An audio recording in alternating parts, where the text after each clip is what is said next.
Hello again, friends. Did not think I would have an update this soon, but we posted our last video, and in the last video, we talked about some of the surprises that we ran into while we were planning, and one of them was about the Mirage volcano. And since I posted that video, of course, it's been everywhere that the Mirage is officially closing on July 17th of this year, and will be closed for 3 years as they renovate it to have the Hard Rock theme with a very large 600-story guitar that will be out in front. So volcano going, lots of really good memories leaving. My sister and I are so disappointed that we will be there 2 months too late. So that is a really big bummer, but I wanted to make sure I did update because we were so excited that the volcano was still running. We were gonna get to see it one last time because, as I mentioned in the previous video, we were very bummed about the Tropicana closing and us not getting there in time for that. And so now you've got the loss of 2 iconic Vegas properties at the same time, and it really is a bummer. So there's that. The second thing I did want to give an update on are reservations for restaurants. This is my pro tip. I have not done this before. I did it this time. Don't even really know what possessed me to do it, but I did. Here's my pro tip: reach out to the concierge. If there is a restaurant you really want, if you're not able to book it online, if it just seems like it's not coming up for whatever reason, just reach out and ask, how far in advance can you book? Because I think I mentioned this on the previous video, it seemed like 1 month out is what you could do for Yellowtail and for Delilah. When I reached out to the concierge for Yellowtail at Bellagio, they came back and told me 90 days. So now I've updated my little reminder to beginning of June, or I guess mid-June, to go ahead and make that reservation. And I just heard back from Delilah at Wynn, and they just asked, are we staying there and what day and time were we looking for? So I haven't confirmed that reservation yet, but they responded to me very, very quickly. Just reach out to the concierge. I would say, pro tip, if you have any questions about the resort that you're staying at, if you're going to another resort for dinner, for a show, whatever, the concierge is a wealth of knowledge, and they'll be able to steer you in the right direction, or most likely be able to answer your questions. So that's my update. I'm really sad about the Mirage. I think a lot of people feel that way. To be clear, I feel terrible for the 3,000 people that are losing their jobs, many of them who have been there since the resort opened in 1989. That should go without saying, but I'm saying it because at the end of the day, that's the biggest impact. No matter how you slice it, a lot of people are going to lose their jobs. Hopefully those individuals will be able to find other work on the Strip, or they are offering a generous severance package, so $2,000 for every single year of service. If you've been there 34 years, you're walking away with $68,000.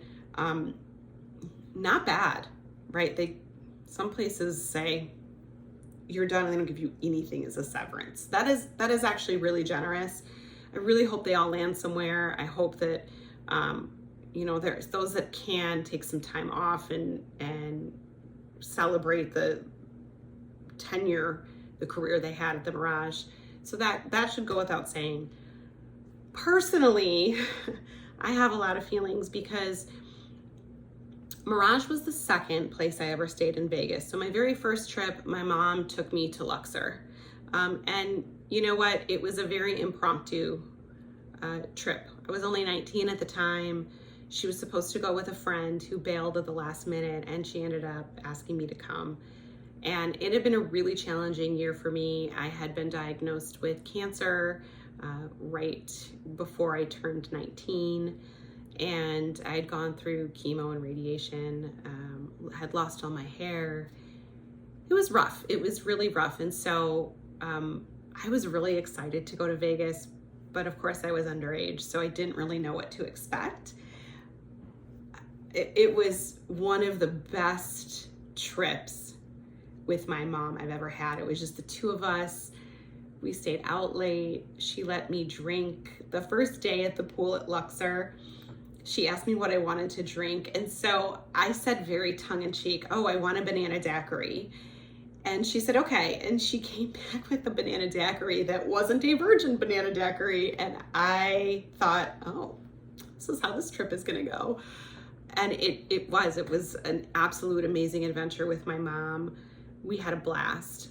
So much so that a couple of years later, when I graduated college, as a celebration, she took me to Vegas, and my sister, who was very pregnant at the time, decided to tag along, and we stayed at the Mirage.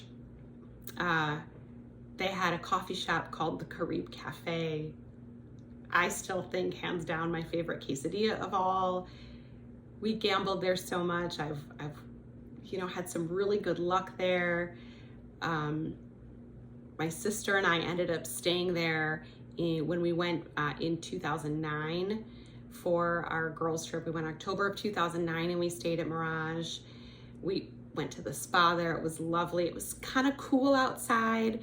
So the pools weren't closed, but it wasn't warm enough to swim. But I remember getting our breakfast, like a bagel and some coffee, and just sitting outside by the pool, enjoying our breakfast and chatting. And Mirage will always hold a special place in my heart, and I'm really sad to see it go. I'm sad to lose that beautiful water feature and the volcano.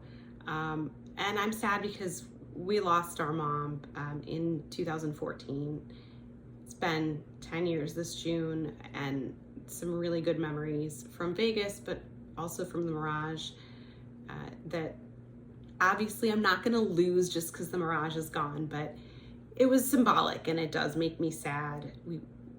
We did go to Vegas for my mom's 60th. It was a surprise. My aunt and I planned the trip with her, so she knew it was gonna be the three girls, a girls trip, and everybody showed up. That was the surprise. So we went and had, I think it was lunch. I think we did have lunch at the Carib Cafe at some point, all of us. And so we have a picture there, and lots of pictures in front of the volcano, in front of the Siegfried and Roy statues. So it is the end of an era, both for Mirage and for Tropicana.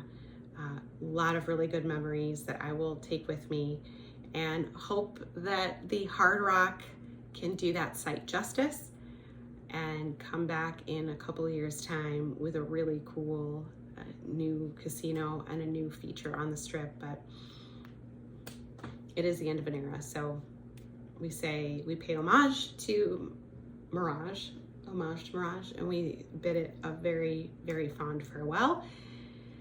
And those are all the updates I've got for now, so stay tuned. I am going to be bringing you a video with my sister. She is coming in to visit. We're gonna do a joint video where my son is gonna interview us a little bit about our memories of Vegas, and then we'll talk a little bit about what's happening with our planning. So stay tuned for that one. And if you like this content, please click the like button and the subscribe button. It does not cost you anything, but it will help my channel grow. And tell your friends if you like it. I hope you do. If you have suggestions, if there's something you want us to talk about, or me, my sister, put it in the comments. Let us know. We are open to feedback. And we hope to keep bringing you our own personal thoughts, ideas, opinions about Vegas, and hopefully it's helpful to you and you enjoy it. So thanks. We'll see you in the next video.